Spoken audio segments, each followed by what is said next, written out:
اعوذ باللہ من الشیطان الرجیم بسم اللہ الرحمن الرحیم اللہم صلی علی سیدنا محمد وعلی آلہ وصحبہ افضل صلواتک وعدد معلوماتک وبارک وسلم صلاة وسلاما علیک یا حبیبی یا سیدی یا رسول اللہ صلی اللہ تعالی علیہ وسلم۔ بسم اللہ الرحمن الرحیم۔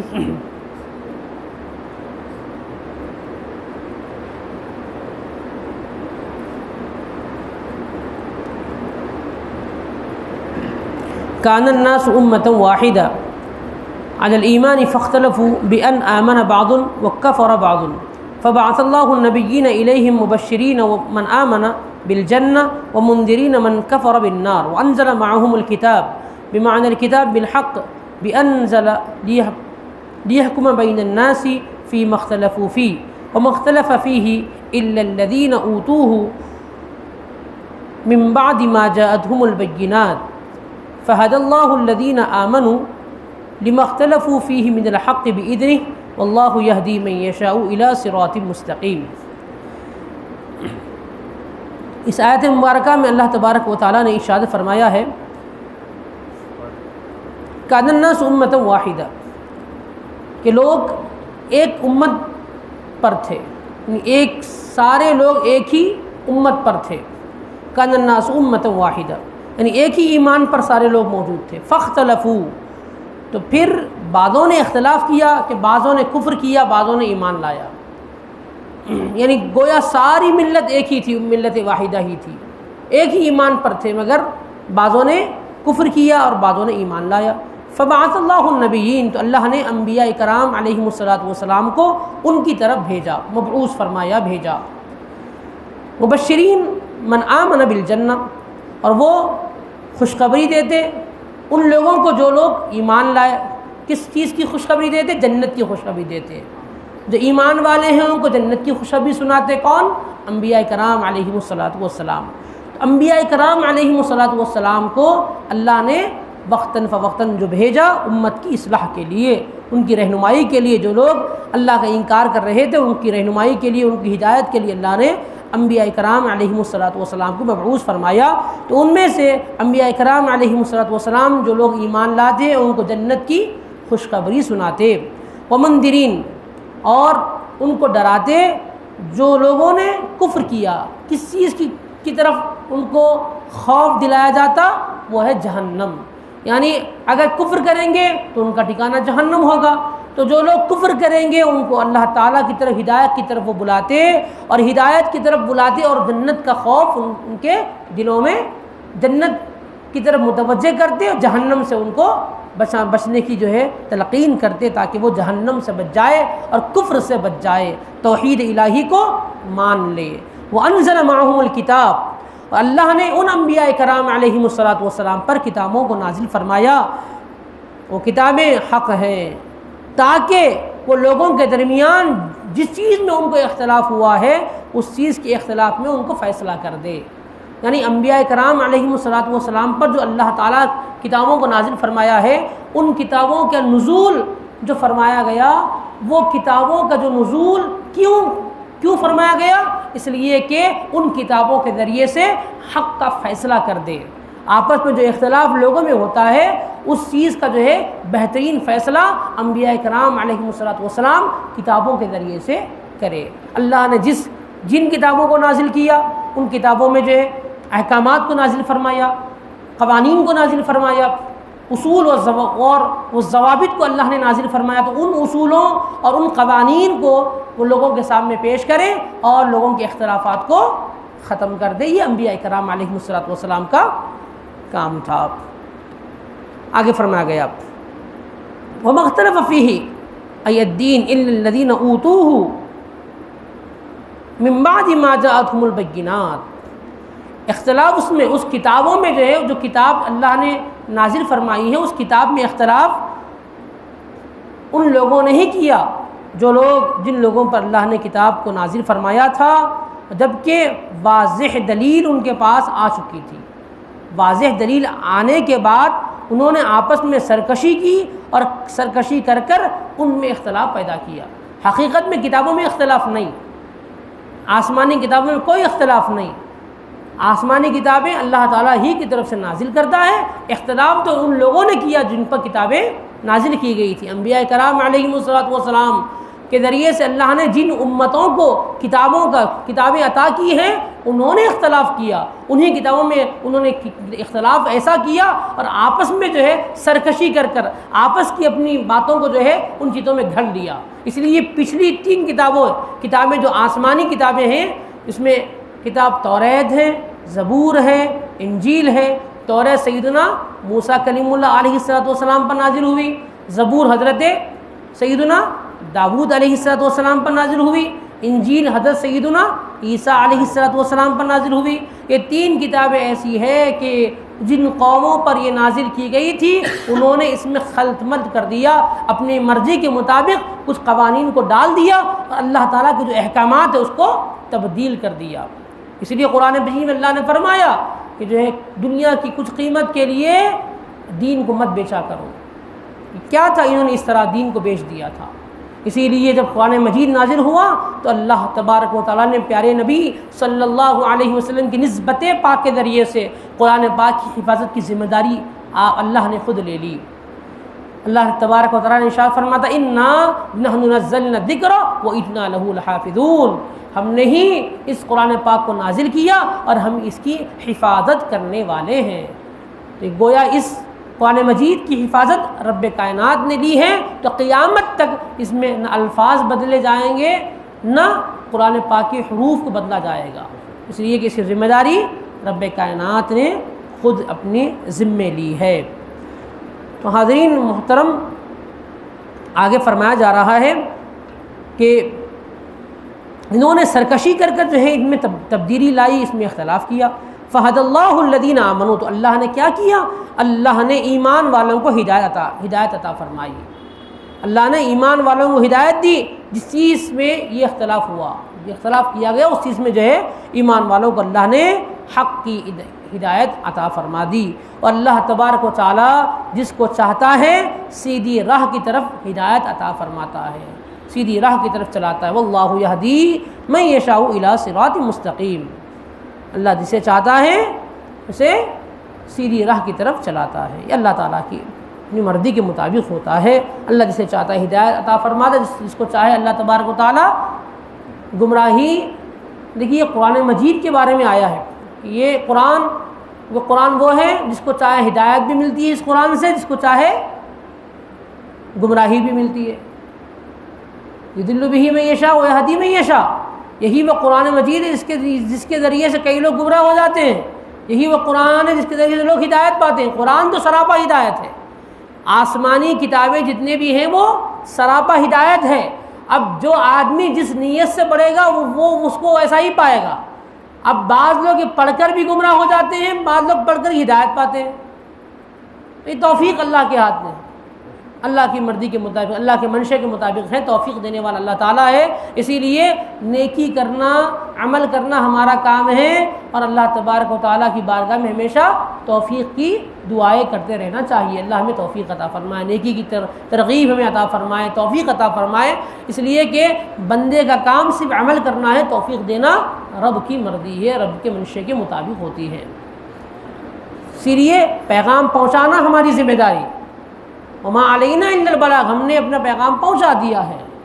تو پیغام پہنچانا یہ انبیاء کرام علیہم السلام کا اپنا فریضہ تھا۔ پھر انبیاء کرام علیہم السلام کے جو جانشین تھے، اولیاء علماء، ان کا اپنا فریضہ ہے کہ وہ حق بات کو دوسروں تک پہنچا دیں۔ اب وہ حق بات کو قبول کریں یا نہ کریں، یہ توفیق اللہ تعالیٰ ہی کی مرضی کے مطابق ہوگی۔ اللہ جس کو توفیق دے گا اس کو ہدایت ملے گی، اللہ جس توفیق نہیں دے گا وہ گمراہی کے دلدل میں پھنسے رہیں گے۔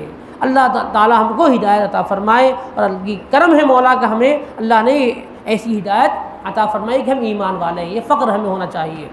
یاد رکھیں اس سے بڑی توفیق، اس سے بڑی نعمت ہمارے پاس کچھ اور نہیں ہو سکتی کہ اللہ نے ہمیں ایمان والا بنایا۔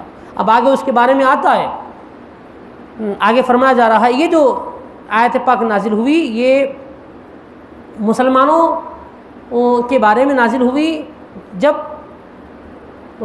جنگ احزاب میں جب مسلمانوں کو تکلیف پہنچی، تو اس وقت جو ہے یہ آیت پاک نازل ہوئی۔ مسلمانوں کو تکلیف کیا پہنچی؟ جنگ احزاب میں جو ہے شدت فقر تھا، یعنی بہت زیادہ جو ہے نا کیا بولتے مسلمانوں کے اندر فقر و فاقہ تھا، اور سردی کی شدت تھی، بہت تکلیف میں تھے مسلمان۔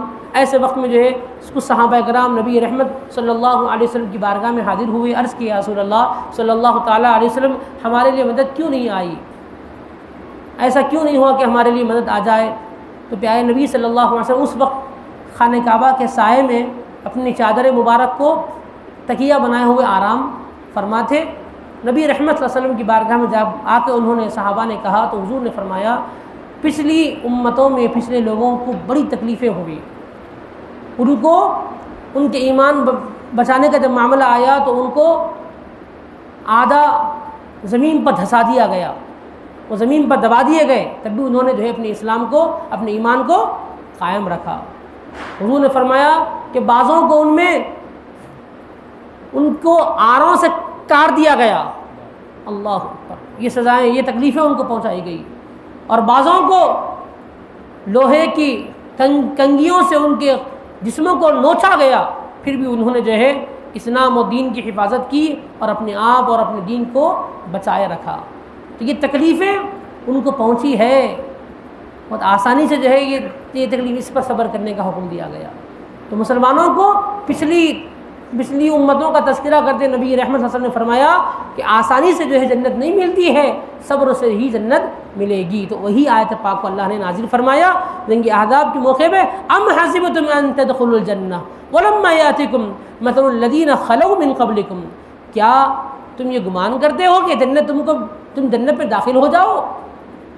کیا تم یہ گمان کرتے ہو کہ جنت میں تم داخل ہو جاؤ؟ ولما یاتکم مثل الذین خلوا من قبلکم، یہ کہ تم سے پہلے والوں کے لیے، تم سے پہلے جو گزر چکے ہیں ان میں جو چیزیں ان کو جو آئی جو ملی ہے تم کو نہیں آئی، وہ چیزیں جو حالت ان کی جیسی تھی ان کو پر جو چیزیں بیتی ہے وہ تم کو نہیں ملی، اور تم یہ سمجھتے ہو کہ تم جنت میں داخل ہو جاؤ۔ ای من المؤمنین من المحن فتصبروا کما صبروا، تم کیا کرو، تم صبر کرو جیسا کہ وہ صبر کیے تھے۔ اب ان پر کیا مصیبت پہنچی تھی؟ اللہ فرما رہا ہے مستھم البأساء والضراء، ان کو کیا مصیبت پہنچی؟ ان پر جو ہے سختیاں ان کو ملی اور ان کو تکلیفیں ملی۔ سختیاں کیا تھی؟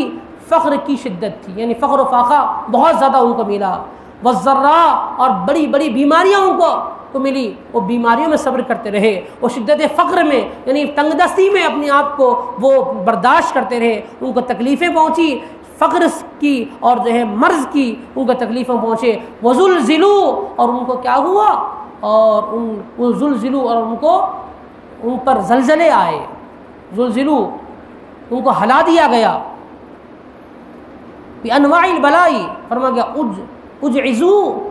اُزعجوا بانواع البلاء، یعنی مختلف بلائیوں اور مصیبتوں میں وہ مبتلا کیے گئے، اللہ اکبر، حتیٰ یقول الرسول والذین آمنوا معه، حتیٰ کہ یہاں تک کہ اتنی مصیبتیں ان پر پہنچی کہ ان کے رسول، ان کے پیغمبر تھے اور وہ ایمان والے کہہ اٹھے، انہوں نے کہہ دیا اللہ کی بارگاہ میں متی نصر اللہ، اللہ کی مدد کب آئے گی؟ اتنی سختیاں ان کو جھیلنا پڑا۔ ایسا ہی آسانی سے جنت حاصل نہیں ہو سکتی، ایسا ہی جنت تم کو نہیں مل سکتی۔ اللہ تبارک و تعالیٰ کے دین کے لیے تکلیفوں کو برداشت کرنا پڑے گا، صبر کرنا پڑے گا، تبھی تو خوشخبریاں ہیں، وبشر الصابرین، خوشخبریاں صبر کرنے والوں کے لیے ہے، تبھی تو خوشخبریاں ہیں، ان اللہ مع الصابرین، بے شک اللہ صبر کرنے والوں کے ساتھ ہے۔ یہ صابرین کا جو معاملہ ہے، یہ ایسے وقت جب تکالیف آئے اس پر صبر کرنا، یہی تو مومن کی شان ہے، یہی تو مومن کی علامت ہے کہ مصیبت پر تکلیف پر صبر کیا جائے۔ تو فرمایا جا رہا ہے کہ جنت تم کیا گمان کرتے ہوئے جنت میں تم داخل ہو جاؤ، ایسا نہیں ہو سکتا۔ فرمایا جا رہا ہے کہ متی نصر اللہ، جب وہ تکلیفیں ان سے پچھلی امتوں میں ان کے رسولوں کو، ان کے انبیاء اور ان کی امتوں کو پہنچی تو مومنین بھی کہہ اٹھے کہ متی نصر اللہ، اللہ کی مدد کب آئے گی؟ اللہ فرماتا ان نصر اللہ قریب، یقیناً اللہ کی مدد قریب ہے، آنے والی ہے، قریب ہے۔ تو یہ تکالیف جو ہے پچھلی امتوں کو بھی ملی، مگر صبر کرنے والوں کو اللہ تعالیٰ پسند فرماتا ہے۔ صبر کا معاملہ صحابہ کرام نے کیا صبر ان کے پاس تھا۔ دیکھیے جنگ احزاب ہے، بہت سردی تھی، شدت فقر تھا، صحابہ کرام نے اس کو برداشت کیا، انہوں نے جو قربانیاں دی، عظیم قربانیاں ہیں حاضرین۔ آج ہم اب دیکھیں، غور کریں اس چیز کو، صحابہ کی قربانیوں کو ہم برداشت نہیں کر سکتے، اس لیے کہ یہی وجہ ہے کہ صحابہ کرام کی عظمتوں کو، رفعتوں کو، اس لیے سرکار مدینہ صلی اللہ علیہ وسلم نے فرمایا کہ میرے صحابہ اگر اللہ کی راہ میں ایک مٹھی بھر جو بھی اگر قربان کر دیں، ایک مٹھی اگر خیرات کریں، تو بعد میں آنے والے اگر احد پہاڑ سونا بھی خیرات کریں تو میرے صحابہ کی ایک مٹھی جو ہے نا خیرات کرنے کی برابری نہیں کر سکتے۔ کیوں؟ کیونکہ ان کے اندر وہ اخلاص تھا، وہ سب کچھ انہوں نے لٹا دیا تھا۔ آج ہم کیا دیتے ہیں؟ ہم اپنا سب کچھ رکھنے کے بعد بھی ہم دینے سوچتے ہیں، راہ خدا میں خرچ کرنے ہم سوچتے ہیں۔ پیارے نبی صلی اللہ علیہ وسلم کی وہ جانثار صحابہ جنہوں نے اپنا سب کچھ قربان نبی پاک کے ایک لفظ پر کہہ دیا۔ صدیق اکبر رضی اللہ تعالیٰ عنہ کی مثال ہم دیکھتے ہیں۔ صدیق اکبر رضی اللہ تعالیٰ عنہ جو نبی اکرم صلی اللہ علیہ وسلم نے فرمایا کہ اللہ کے راہ میں جہاد کے لیے تمہیں مال جمع کرنا ہے، سارے صحابہ اپنے گھروں کو گئے۔ سیدنا فاروق اعظم رضی اللہ تعالیٰ عنہ نے اپنے مال کا کل حصے کا آدھا حصہ نبی پاک کے خدموں میں لا کر پیش کر دیا۔ قربان جائیے، اپنے مال کا آدھا حصہ نبی رحمت کی بارگاہ میں پیش کر دیا۔ سیدنا صدیق اکبر رضی اللہ تعالیٰ عنہ تشریف لا رہے ہیں، آپ نے بھی اپنا کل مال لا کر نبی پاک کی بارگاہ میں پیش کیا۔ نبی رحمت صلی اللہ علیہ وسلم وہ رسول ہیں جو دلوں کا حال جاننے والے ہیں۔ آقا دلوں کے حال کو جانتے ہیں، غلاموں کے معاملات حضور جانتے ہیں، سرکار واقف ہیں سب کے حالات سے۔ نبی رحمت صلی اللہ علیہ وسلم کی بارگاہ میں جب صدیق اکبر نے لا کر پیش کیا تو رب کریم کے وہ آقا محمد رسول اللہ صلی اللہ علیہ وسلم نے فرمایا، اے ابو بکر گھر میں کیا چھوڑ کر آئے ہو، گھر میں کیا رکھ کر آئے ہو؟ قربان جائیے، صدیق اکبر رضی اللہ تعالیٰ عنہ کو انہوں نے جملہ فرمایا، یا رسول اللہ صلی اللہ علیہ وسلم میں نے اب اللہ اس کے رسول کو اپنے گھر میں چھوڑ کر آیا، سب کچھ نبی رحمت کے دربار میں پیش فرما دیا۔ تو یہ صحابہ اکرام کی جانثاری تھی، جان کے نذرانے ایسے ہی پیش کر رہے ہیں، مال کے نذرانے پیش کر رہے ہیں، کیا قربانیاں ان کی ہے۔ قربان جائیے، جب مکے کی اس کی دھرتی سے نکل کر جب ہجرت فرمانے لگے کچھ ان کے ہاتھ میں نہیں تھا۔ حضرت خباب رضی اللہ تعالیٰ عنہ اپنا مال سب کچھ چھوڑ کر جا رہے ہیں، سب کچھ اپنا مال دے رہے ہیں۔ کفار مکہ نے کہا کہ دیکھو تم لوٹ کر آؤ گے تم کو کچھ نہیں حاصل نہیں ہونے والا۔ انہوں نے کہا میرا مال تم لے لو، میرا گھر تم لے لو، میری جائیداد تم لے لو، مجھے چھوڑ دو۔ تیر برسانے جانے لگے۔ انہوں نے کہا کہ دیکھو سنو، اگر مجھے تم چھوڑ دو گے ہجرت کے لیے، مجھے موقع دے دو کہ میں تم کو اپنے مال کا وہ خزانہ جو میں نے چھپا لیا ہے وہ تم کو تو بتا دوں گا۔ کیا سودا انہوں نے کیا کہ انہوں نے دنیا کے مال و دولت کو جو انہوں نے چھپایا تھا، جو انہوں نے کمایا تھا، ساری جمع پونجی انہوں نے اس بات پر دے دی کہ تم مجھے اگر چھوڑ دو گے اور اکیلے تنہا تم مجھے ہجرت کا موقع دے دو گے تو میں تم کو بدلے میں اپنی ساری جمع پونجی تمہارے حوالے کر دوں گا۔ تو کفار مکہ نے قبول کر لیا، لہٰذا انہوں نے تیر مارنا چھوڑا اور بدلے میں حضرت سیدنا خباب نے ان کو اپنے مال جو انہوں نے جمع کیا تھا، وہ جہاں چھپایا تھا، اس کی اطلاع دے دی۔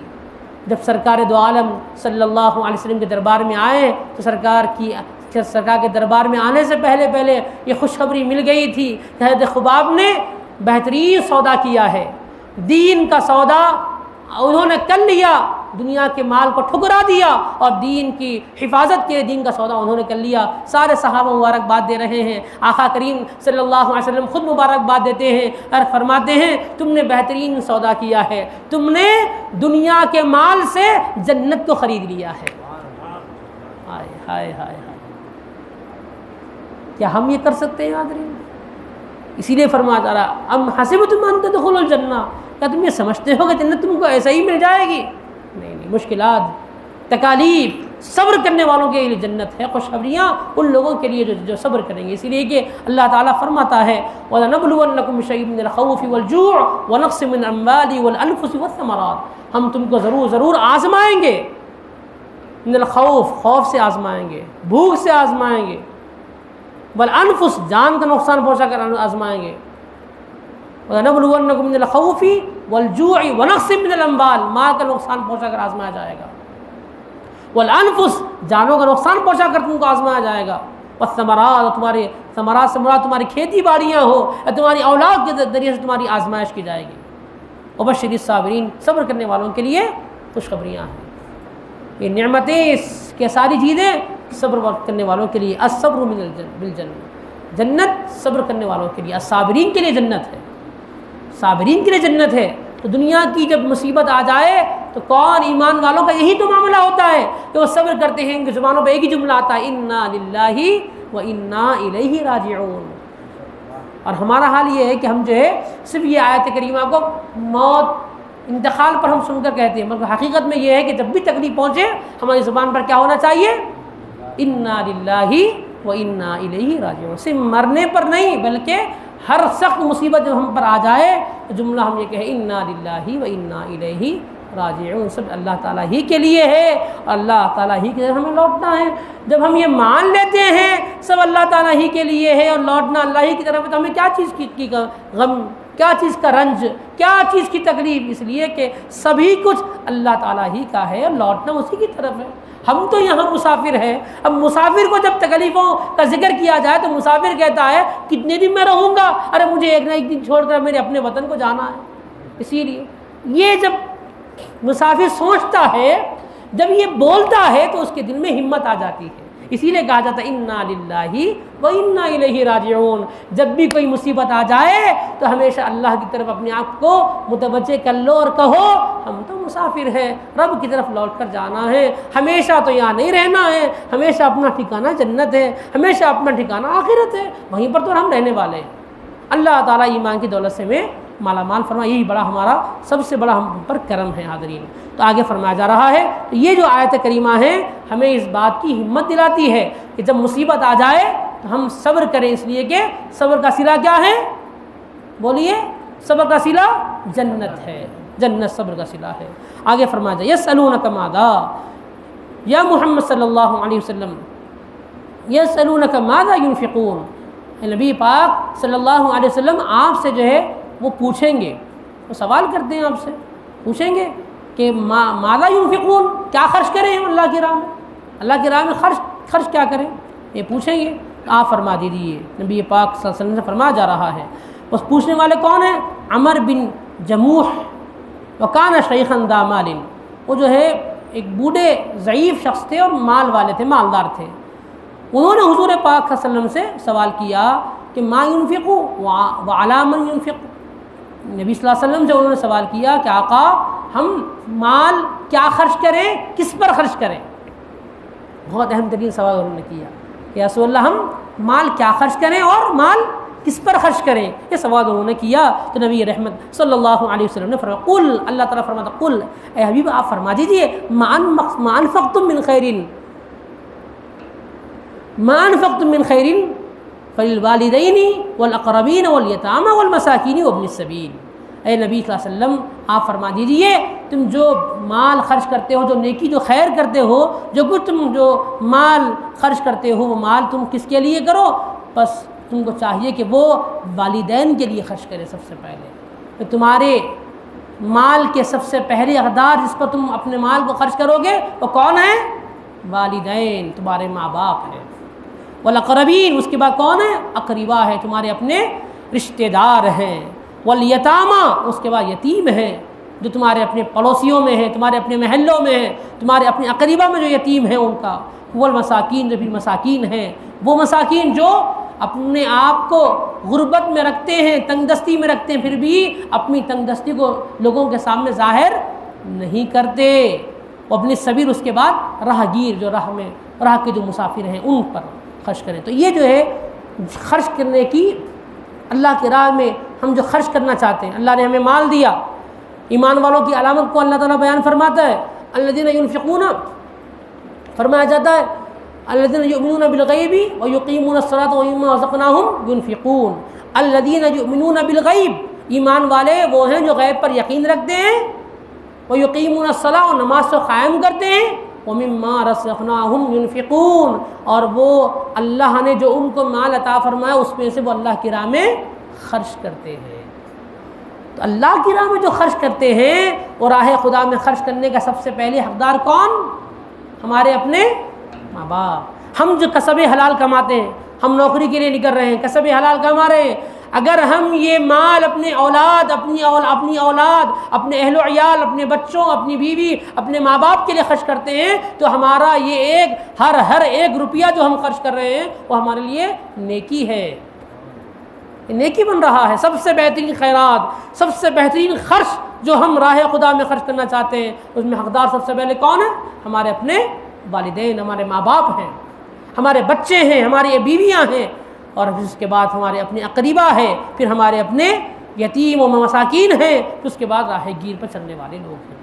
اتنا بڑا مقام والدین کا ہے، والدین کے ساتھ اچھا سلوک کرنے کا حکم دیا گیا، ان کے سامنے اف کہنا بھی منع کیا گیا، گالی دینا بہت بڑا گناہ، جھڑکی دینا بہت بڑا گناہ، ارے اف کہنا بھی اتنا بڑا گناہ ہے۔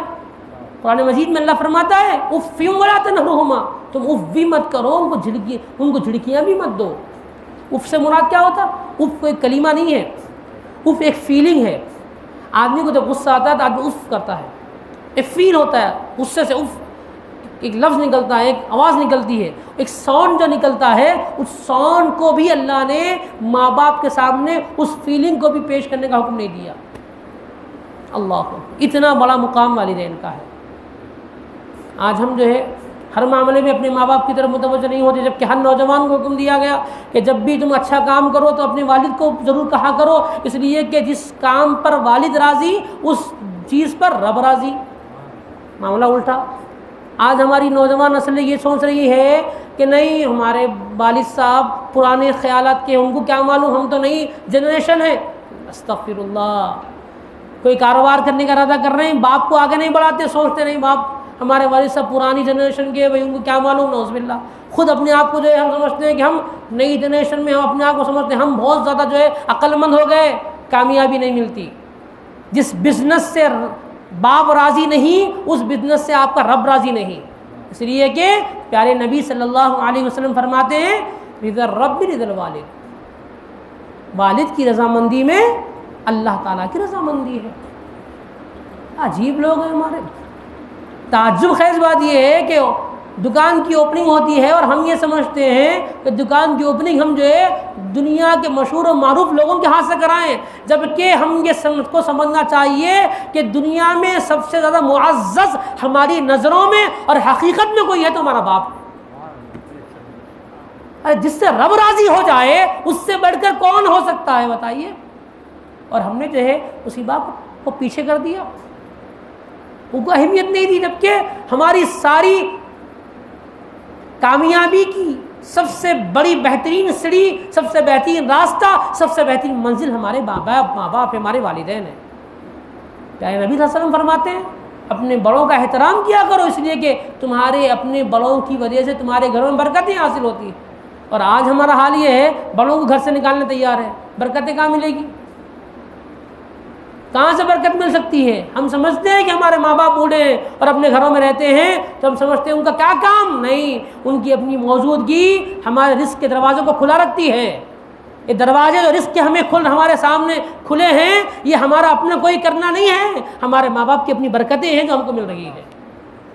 اندازہ نہیں ہے ہم کو، ہم نہیں سمجھتے کہ ان کی موجودگی ہمارے لیے کیا مقام رکھتی، کیا معنی رکھتی ہے۔ اللہ اکبر۔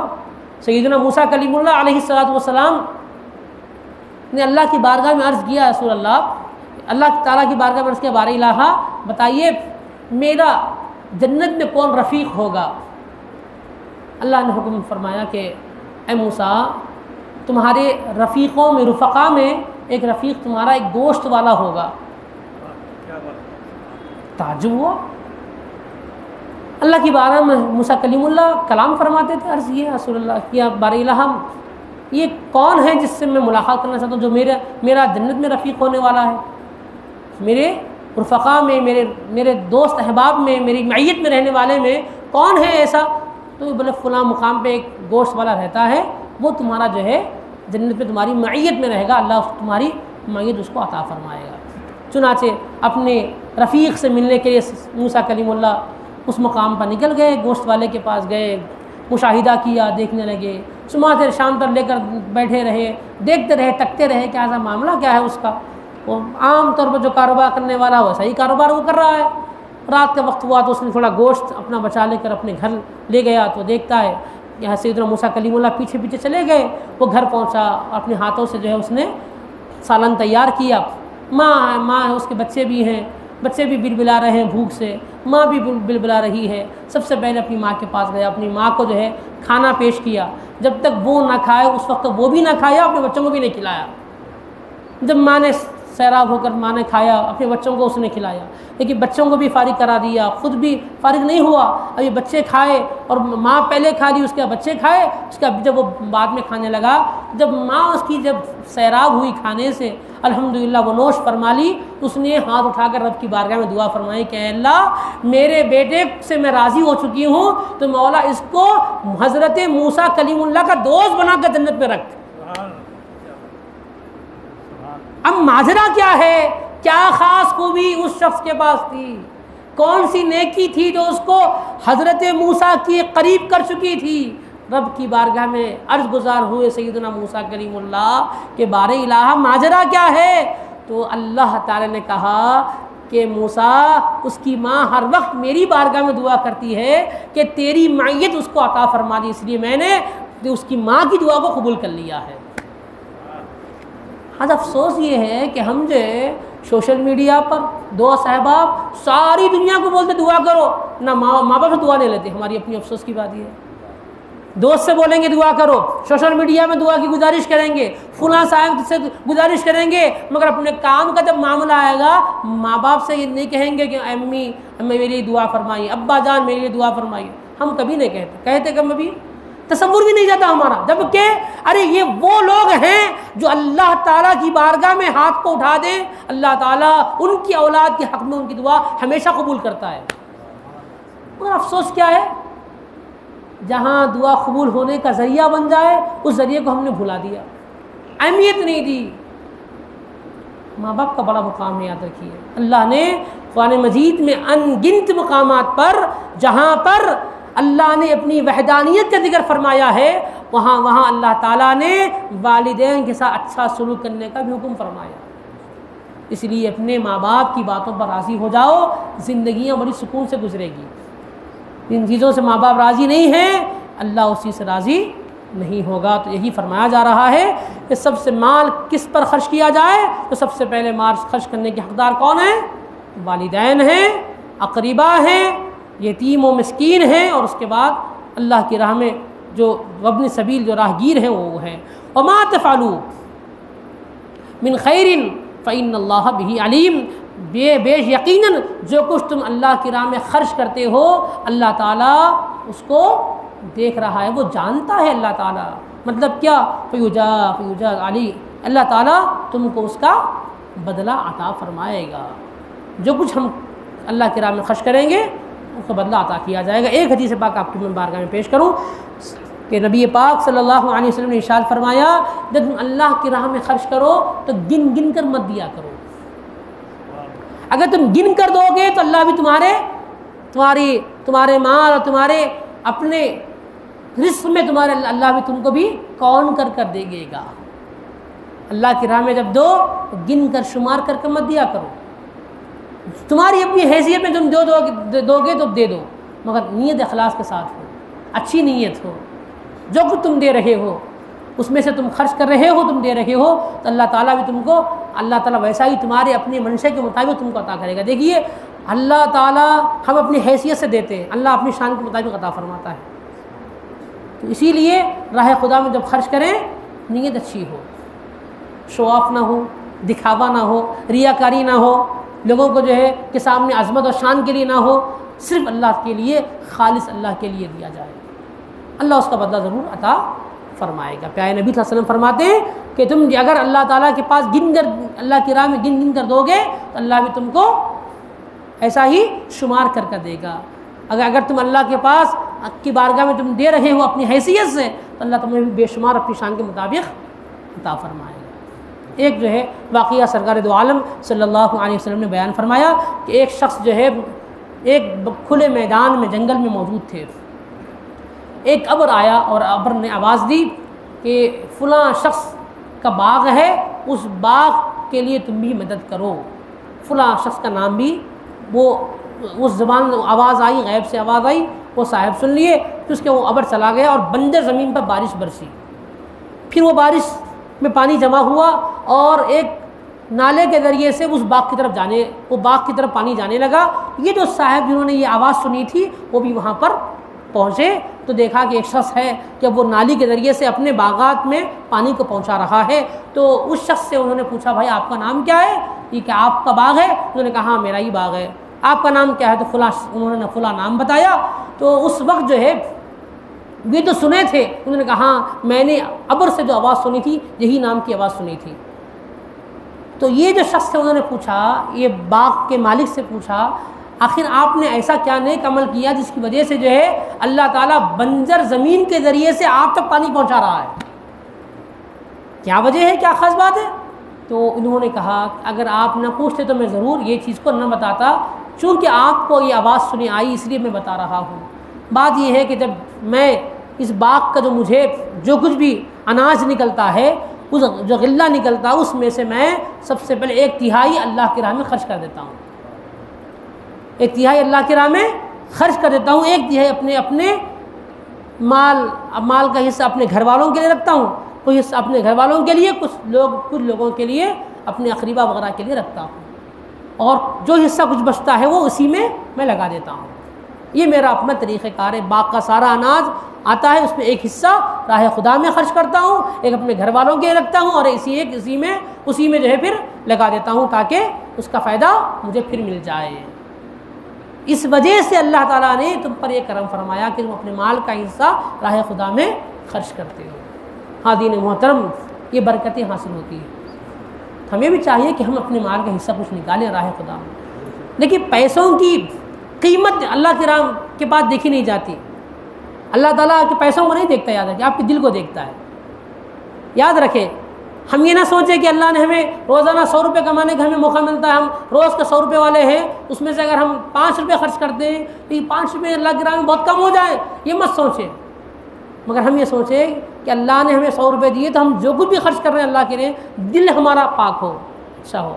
سیدہ بی بی فاطمہ رضی اللہ تعالیٰ عنہ, جب بھی کوئی سائل آپ کے پاس آتا تو آپ اپنے وہ پیسے جو 1 روپیہ ہوتا, جو بھی کچھ آپ کے پاس موجود ہوتا, اس کو آپ عطر سے معطر کر جو ہے آپ کسی غریب کو دیتے. سیدہ بی بی فاطمہ سے پوچھا گیا سیدہ اب اس کو اتنا معطر کر کے کیوں دیتی ہیں؟ تو آپ نے فرمایا اس لیے کہ جب یہ میرے ہاتھ سے اس فقیر کے ہاتھ میں جاتا ہے تو اس سے پہلے وہ رب تبارک و تعالیٰ کی بارگاہ میں پہنچتا ہے, تو میں چاہتی ہوں جب میرے رب کے پاس وہ پہنچے تو معطر رہے. یہ ہے دل کا معاملہ.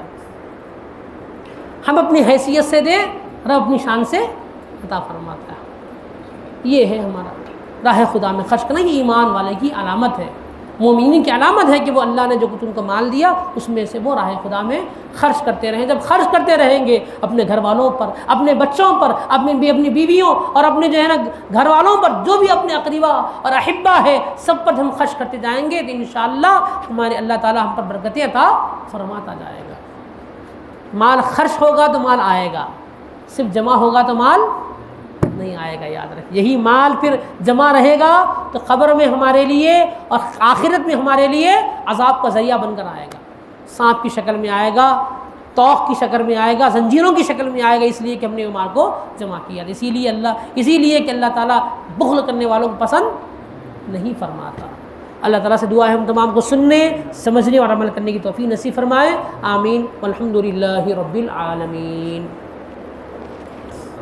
بی بی عائشہ رضی اللہ تعالیٰ عنہ جب دل ٹوٹے ہوا ہو جاتا ہے تو جا کے راز کی بات بولے کہ حضرت ابوبکر صدیق رضی اللہ تعالیٰ عنہ کیا ہے راز کی بات بولتے, دلوں کو جوڑنے والا بنانا, جیسا تفصیل ہے اس کی. جی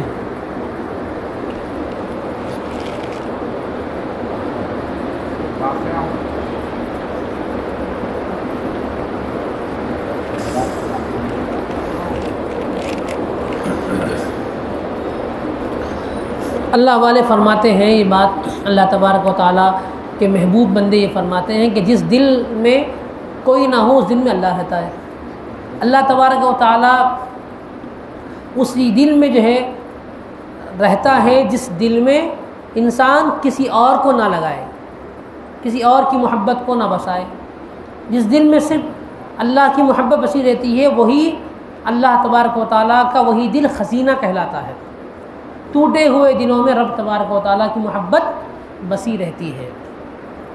یہ اکثر کہا جاتا ہے. بالین کا کیا نام ہے؟ جی بولو.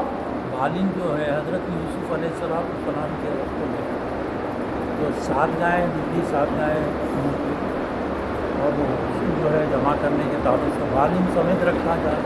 نہیں، اصل میں کیا ہوا، سیدنا یوسف علیہ السلام کے زمانے میں کیونکہ اس دور میں معبران بہت موجود تھے، تعبیر بولنے والے. معبودان باطل جو تھے اس دور میں، جو معبود کی وہ لوگ پوجا کرتے تھے، اس کو اپنے خدا مانتے تھے، ان میں جو ہے جن میں وہ کاہنان جو رہتے تھے، وہ کاہنان میں معبرین بہت ہوتے. کاہنان معبد کے نام سے مشہور تھے وہ لوگ، جن کو وہ لوگ اپنے آقا سمجھتے تھے. اس زمانے میں یوسف مصر کے جو لوگ تھے، ایسے وقت میں ایک عجیب جو ہے خواب جو ہے اس دور کے جو ہے یعنی بادشاہ کو جو ہے خواب آیا تھا.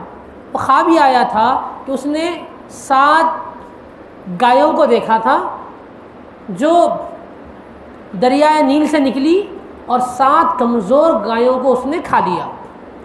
تو یہ جو ہے اس دور کے چونکہ تعبیر کا ہونا اس زمانے میں یہی تو سب سے بڑا عمل تھا، وہی علم بہت پایا جاتا ہے، جس کی وجہ سے وہ لوگ جو ہے معبودان باطل جو ہے اسی پر اپنی زندگی گزارتے تھے. اس وقت میں جو ہے نا کیا ہوا، سیدنا یوسف علیہ السلام بی بی زلیخا کے معاملے میں جو ہے قید میں تھے، اور یہاں یہ خواب کی جو اصل جس کے معنی جو مطلب تھا وہ جو ہے معبودان باطل، یہ معبران باطل جو ہے وہ بتا نہیں سک رہے تھے. تو اس وقت جو ہے ایک شخص نے کہا کہ بھائی ایک جو ہے نا بہترین تعبیر دینے والے قید میں موجود ہے، ان کو جو ہے یوسف کہا جاتا ہے، وہ اگر آپ ان سے جو ہے تعبیر لے سکتے ہیں. سیدنا یوسف علیہ السلام کو پیش کیا گیا، یہ خواب آپ کو سنایا گیا. تو آپ نے فرمایا کہ اس سے مراد 7 سال جو ہے فراوانی ہوگی، 7 سال جو ہے یہ قید آنے والا ہے. تو قید جب آنے والا ہے تو اس کی پیشن گوئی آپ نے یہ فرمائی تھی کہ آپ 7 سال جو کھیتی ہوگی اس میں جو جو ہوگا یا جو بھی اناج نکلے گا اس کی حفاظت کر لی جائے، 7 سال کے قید میں اس کو ہم استعمال کریں گے. تو وہ سیدنا یوسف علیہ السلام کو اللہ کا حکم یہ آیا تھا کہ آپ اس کے طریقے کو لوگوں کو ظاہر نہ کریں. چنانچہ جو ہے وقت کے جو بادشاہ نے یہ ساری ذمہ داری اناج کی آپ ہی کے حوالے کر دی تھی. تو آپ نے کیا کیا تھا، جب یہ معبودان باطل تھے انہوں نے بھی جو کو جمع کیا تھا، مگر جو ہے نا وہ اناج کی جو بالیاں ہوتے یعنی وہ جھاڑ میں جو لگی ہوئے رہتے، اس سے نکال کر جو ہے وہاں اس کو نکال کر انہوں نے جمع کیا تھا، وہ سارے کے سارے برباد ہو گئے. آپ نے جو ہے اس کو جو ہے نا اس کے ساتھ ہی جو ہے جمع کیا تھا تاکہ جو ہے نا اس کی حفاظت 7 سال تک رہے. تو یہ جو ہے اس کا ذکر جو ہے اس میں آیا ہے خلاصے کے ساتھ. تو نہیں ہے، سنا تھا میاں بیوی میں لڑائی جھگڑا ہو گیا تو بچے ہیں فردن ہیں تو جھوٹ بچوں میں جا کے منا سکتے بول کے ہے سنا. جھوٹ سے مراد 2 ایسی چیزیں ہیں، ان سے مثال کے طور پر نماز میں اگر کسی کو جو ہے نا ہوا خارج ہو جائے تو حکم دیا گیا کہ وہ آدمی جو ہے ناک پر ہاتھ رکھ لے اور جو ہے وضو کے لیے چلا جائیں. اگر کوئی پوچھے تو بولے ناک میں سے خون جا رہا ہے، اس جھوٹ کو جھوٹ نہیں کہا جاتا. اسی طرح قول سدید کہا گیا، اے ایمان والو یا ایھا الذین آمنوا اتقوا اللہ وقولوا قولا سدید، اے ایمان والو جب اللہ سے ڈرو اور تم قول سدید کہو. قول سدید سے مراد سیدھی سیدھی کھری کھری بات کہا جائے. اس میں ایک بات یہ بھی کہی گئی ہے، اگر کوئی میاں بیوی کے جھگڑے میں ایسی باتیں شوہر کو سناتا ہے جو بیوی نے نہیں کہا، مثال کے طور پر آدمی کو سمجھانے کے لیے ایک آدمی بول رہا ہے کہ بھئی آپ کی بیوی آپ سے جو ہے بہت محبت کرتی ہے، آپ کے بارے میں یہ اچھائی بیان کرتی ہے، فلاں کہتی ہے فلاں کہتی ہے، جبکہ بیوی نے یہ بات نہیں کہی، پھر بھی جوڑنے کے لیے کوئی بات کہی جاتی ہے تو اس کو کہا گیا ہے کہ ہم اس کو قول سدید میں اس کو شامل کیا گیا. یعنی وہ بات جھوٹ نہیں ہے، وہ جوڑنے کے لیے بات ہے. اس لیے بات کو 2 چیزوں کی طرف عام طور پہ چھوٹ دی گئی ہے. ایک تو نماز کی حالت میں ایسا ہوا کہ اگر گیسز پاس ہو گئے، ہوا خارج ہو گئی، ایسے وقت میں اگر آدمی ناک پہ ہاتھ رکھ لے، کوئی پوچھا تو بھائی ناک میں خون گیا اس لیے سے میں میں وضو کے لیے چلا گیا ہوں، تو اس کو یہ کہنا اس کے لیے کوئی گناہ نہیں ہے، جرم نہیں ہے. ایسا. وصلی اللہ تعالی وسلم علی خیر خلقہ سیدنا محمد وعلی آلہ واصحابہ ومحبہ واہل بیتہ اجمعین برحمتک یا ارحم الراحمین والحمد للہ رب العالمین.